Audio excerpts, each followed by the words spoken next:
Hi, we're here with Ellie Hurst, Head of Communications for Advent IM. Advent IM is an information risk consulting and trainer. And this week, we're talking about marketing for information risk consultancy and training. It's a particular angle. Each week, we look at different marketing thoughts, but this week, we're getting somebody from the field to give us their experiences. Welcome to Weekly Marketing Thoughts with CTG Intelligence, your weekly look at marketing, PR, business development for your business and your career. Please hit that thumbs up button below and click subscribe for more content just like this. Ellie, it's a pleasure to welcome you. How are you doing? I'm great. Nice to speak to you, Pelham. Thank you. Yeah, great to have you on here. We've previously, of course, had you at many physical events, and then during this lockdown at digital events, you very kindly spoke at least one of them. What's been going on for you in the world of marketing since the lockdown? Well, it's been a challenge working in information security. Obviously, a lot of the work that we do is done digitally or in this kind of environment. So really, we changed delivery methodology, to suit clients and make sure that they were, safe and secure and nobody was at risk, including, our own people.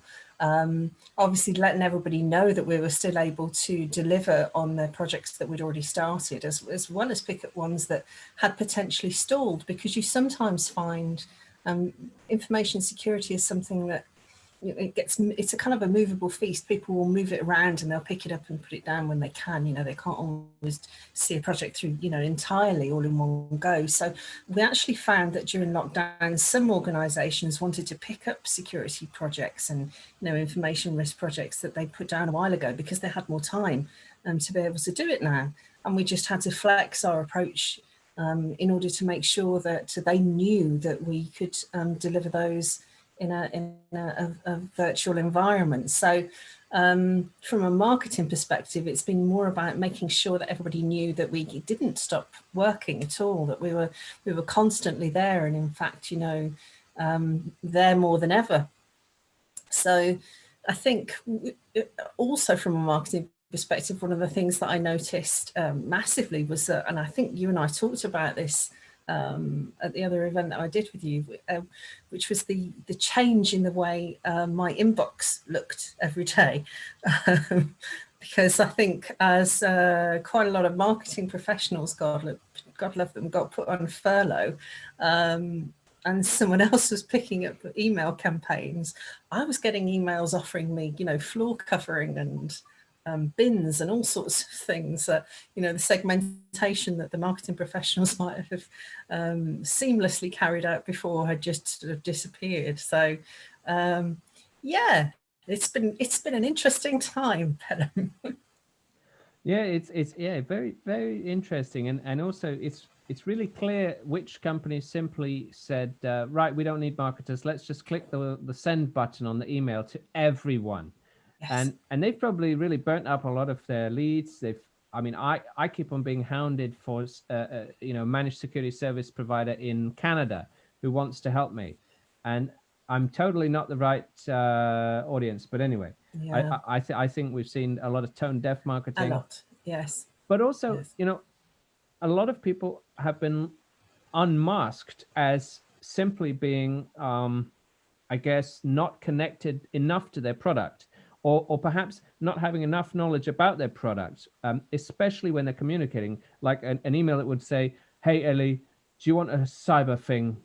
I mean, obviously, it's not that bad, but it's a bit evident they're You're only not. one step away from it being that bad, though, at I times. know it's tricky, but for you, also something that could be tricky and also of note for other people, you market a lot to government and the public sector, the police.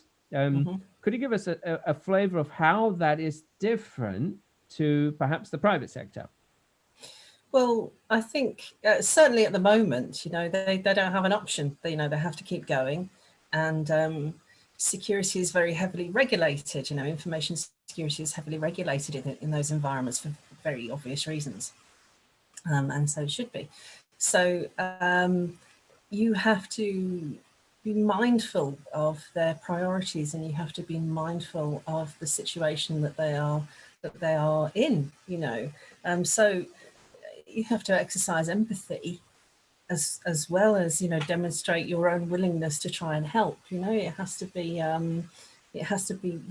your knowledge, your enthusiasm, but your empathy needs to be demonstrated by your communication. Empathy. So a lot of people might have said, "Oh, big bad government," they're not empathetic. But this is a good point you raise. Well, absolutely. I think if it's something that you lack, then you're missing a trick in terms of quality, because if you're unable to put yourself in that position and think about, okay, so I'm in the middle of a pandemic, I have got all of these services that I still need to run in a very efficient manner. Some of my staff are not going to be able to come in. Some of them are going to be working remotely. What kind of challenges does that offer? There's a whole range of things. And trying to offer some reassurance and support that A, that you're still there, that B, that their precious projects and security projects that they're running are still going to go ahead, because you're not going to disappear off the face of the earth. It's the continuation, and a kind of just being solid, being dependable, being empathetic, being, exactly as you position yourself. And I think this is also something we've said in the past as well, is knowing who you are, knowing what you're all about, knowing what your offering is, and for that being the best quality that it can be, and demonstrating that time after time. That's the way that you get to do it. If without empathy in that mix, it becomes very difficult to do. I like it. I didn't expect the empathy word to come up, but I totally get it. I like it. I hear from American friends that in the public sector, people are continually saying, "Well, you can afford it because you've got the CARES Act money, haven't you?" And that's not very empathetic. No, it's not. And I suppose people might be getting a similar message from rogue marketers in the UK. Might be. It's possible. It's possible. And as far as I'm concerned, everybody that we deal with, yes, they're organisations, but they're people. And if you're not able to take that into account when you're running projects with them or trying to win work with them, then you kind of maybe don't deserve to. Because what we do, particularly in information risk management and information security, is it's a really important thing. There's a lot of trust, not just in us as individuals, a trust in our expertise, trust that we're going to deliver what we say that we're going to deliver. And your marketing has got to be a demonstration of that, particularly if you're in a situation where you're going to ask them for more work or more money. Well, no, that's interesting, and perhaps that's the golden question that a lot of people are wondering in this downturn.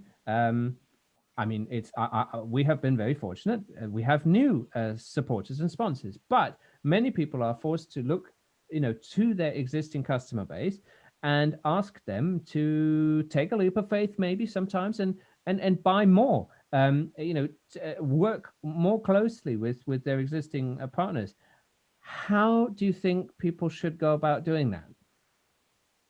I think I'm old-fashioned. I think it starts with a conversation, and again back to the empathy thing. Where are they in their journey, shall we say? So, one of the things that I was talking to you about earlier, Helen, was one of the things that we're doing is kind of expanding our information asset owner training.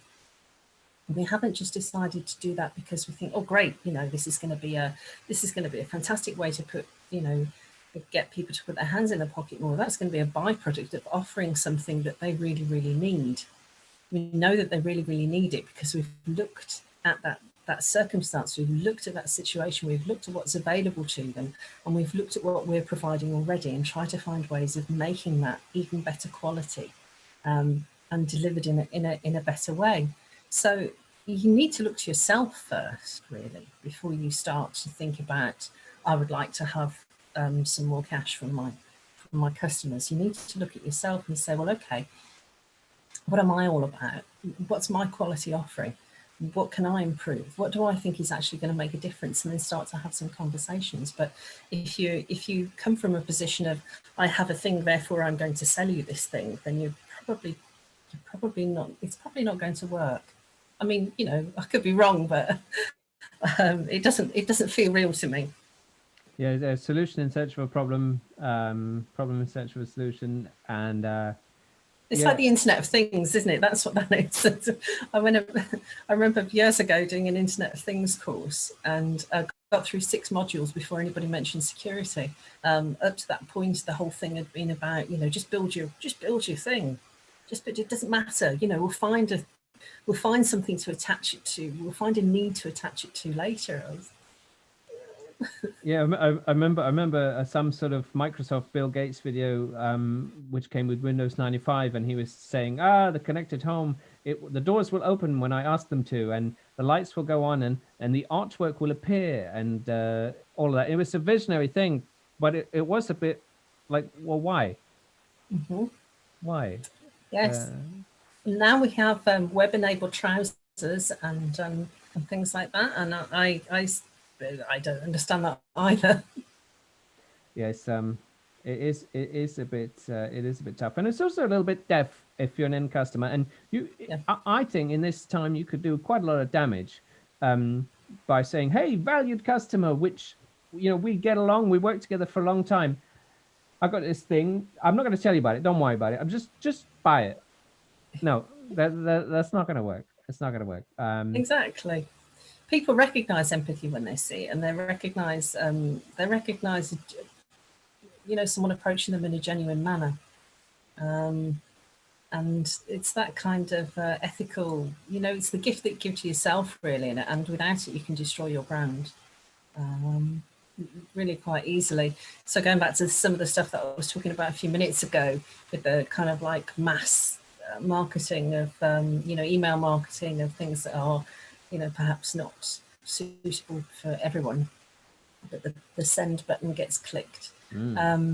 This can be quite brand damaging, and I can understand, because it happens every once in a while. Someone will not untick something or tick something. It's the easiest thing in the world. I know it can, but it happens so much during